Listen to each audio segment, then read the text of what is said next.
लोहगडावर केतन अग्रवालच्या मृत्यू प्रकरणी तपासाला आता नवं आणि अत्यंत धक्कादायक वळण मिळालं आहे.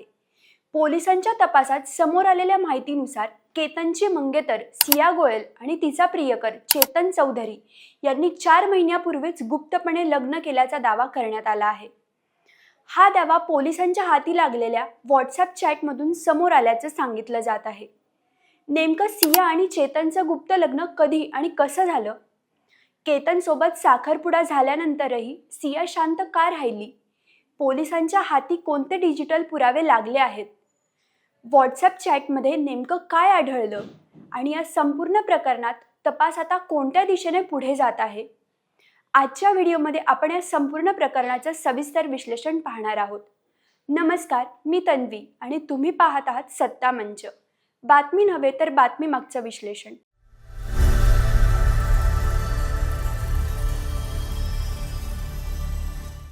चला तर मग मुद्देसूद पाहूया. मुद्दा क्रमांक 1, लोहगड हत्याकांडात तपासाला मोठं वळण. 18 जून रोजी पुणे जिल्ह्यातील प्रसिद्ध लोहगड किल्ल्यावर केतन अग्रवालचा दरीत पडून मृत्यू झाला.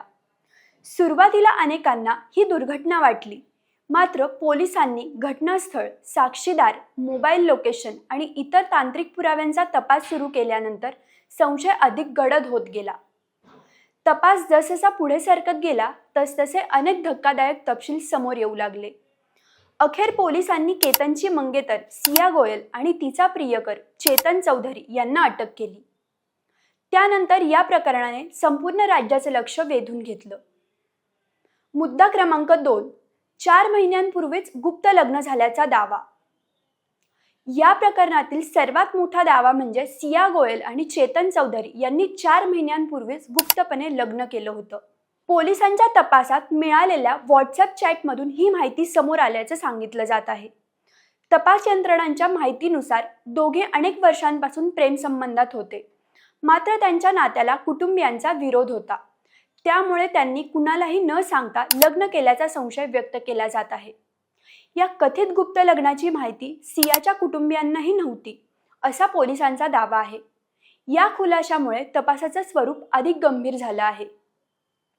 मुद्दा क्रमांक 3, मग केतनसोबत साखरपुडा का झाला?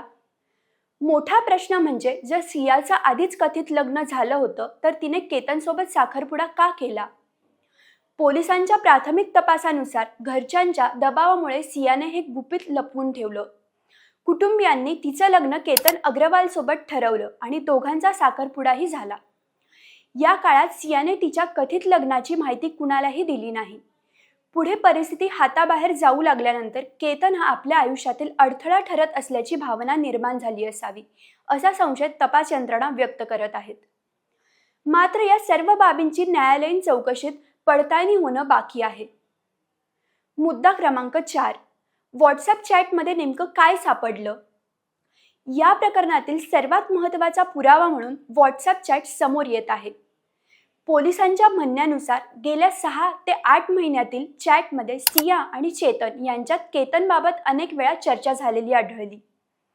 विशेष म्हणजे पोलिसांच्या दाव्यानुसार एका संवादात सियाने "माझं धाडस होत नाही, तूही सोबत चल, आपण दोघं त्याला दरीत ढकलून देऊ" अशा आशयाचा संदेश पाठवला होता.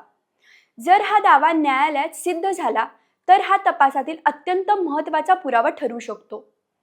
मात्र या चॅटची सत्यता आणि त्याचा कायदेशीर दर्जा न्यायालयातच निश्चित होणार आहे. मुद्दा क्रमांक 5, पोलिसांच्या हाती कोणते डिजिटल पुरावे लागले? या प्रकरणात पोलिसांनी केवळ चॅटवर अवलंबून न राहता अनेक डिजिटल पुरावे गोळा केले आहेत. दोन्ही आरोपींचे मोबाईल फोन जप्त करण्यात आले आहेत. त्यानंतर call detail record, location data, internet history, social media activity, WhatsApp backup आणि इतर डिजिटल माहितीची तपासणी करण्यात आली. फॉरेन्सिक तज्ज्ञांकडून या सर्व डेटाचं विश्लेषण सुरू आहे. या तांत्रिक पुराव्यांच्या आधारेच तपास अधिक मजबूत करण्याचा पोलिसांचा प्रयत्न आहे. मुद्दा क्रमांक 6, हत्येचा कट आधीच रचला होता का? पोलिसांच्या तपासानुसार केतनची हत्या हा अचानक घडलेला प्रकार नसून त्यामागे आधीपासून नियोजन असावं, असा संशय आहे. तपासात समोर आलेल्या कथित संवादांमधून केतनला मार्गातून हटवण्याबाबत चर्चा झाल्याचा दावा पोलिसांनी केला आहे. यामुळे हा गुन्हा पूर्वनियोजित होता का या दिशेने तपास सुरू आहे. या संदर्भातील प्रत्येक पुराव्याची स्वतंत्र पडताळणी केली जात असून न्यायालयीन प्रक्रियेनंतरच यावर अंतिम निष्कर्ष निघणार आहे. मुद्दा क्रमांक 7. तपास आता कोणत्या टप्प्यावर आहे? सध्या पोलिसांकडून या प्रकरणाचा सर्व बाजूंनी तपास सुरू आहे. मोबाईल डेटा, CDR, डिजिटल पुरावे, घटनास्थळावरील तपास, साक्षीदारांचे जबाब आणि फॉरेन्सिक अहवाल यांची सांगड घालण्यात येत आहे. तपास यंत्रणांना आणखी काही महत्त्वाचे पुरावे मिळण्याची शक्यता व्यक्त केली जात आहे. त्यामुळे या प्रकरणात पुढील काही दिवसात आणखी नवे खुलासे होऊ शकतात. मुद्दा क्रमांक 8. या प्रकरणातून कोणते प्रश्न निर्माण होतात? या संपूर्ण घटनेमुळे अनेक गंभीर प्रश्न उपस्थित झाले आहेत. जर गुप्त लग्न झालं होतं तर ते कुटुंबियांपासून का लपवलं? साखरपुडा होईपर्यंत शांतता का बाळगली गेली? परिस्थिती इतकी गंभीर का झाली? आणि जर पोलिसांचे दावे खरे असतील तर एवढा टोकाचा निर्णय घेण्यामागे नेमकी कोणती कारणं होती? या सर्व प्रश्नांची उत्तरं तपास आणि न्यायालयीन प्रक्रियेनंतरच स्पष्ट होणार आहेत. या संपूर्ण प्रकरणातून 3 महत्त्वाच्या गोष्टी समोर येतात. पहिली, लोहगड हत्याकांडाचा तपास आता डिजिटल पुरावे आणि व्हॉट्सअप चॅटभोवती केंद्रित झाला आहे. दुसरी, सिया आणि चेतन यांच्या कथित गुप्त लग्नाच्या दाव्यामुळे या प्रकरणाला पूर्णपणे नवं वळण मिळालं आहे. आणि तिसरी, पोलिसांचे सर्व दावे अद्याप तपासाच्या टप्प्यावर असून अंतिम सत्य न्यायालयाच्या निर्णयानंतरच समोर येणार आहे. आता तुम्हीच सांगा, या प्रकरणात डिजिटल पुरावे आणि व्हॉट्सअप चॅट किती निर्णायक ठरू शकतात? अशा गुन्ह्यांच्या तपासात तांत्रिक पुराव्यांची भूमिका किती महत्त्वाची आहे? तुमचं मत आम्हाला कमेंटमध्ये नक्की कळवा. व्हिडिओ आवडला असेल तर लाईक करा, शेअर करा आणि सत्ता म्हणजे या यूट्यूब चॅनलला सबस्क्राईब करायला विसरू नका.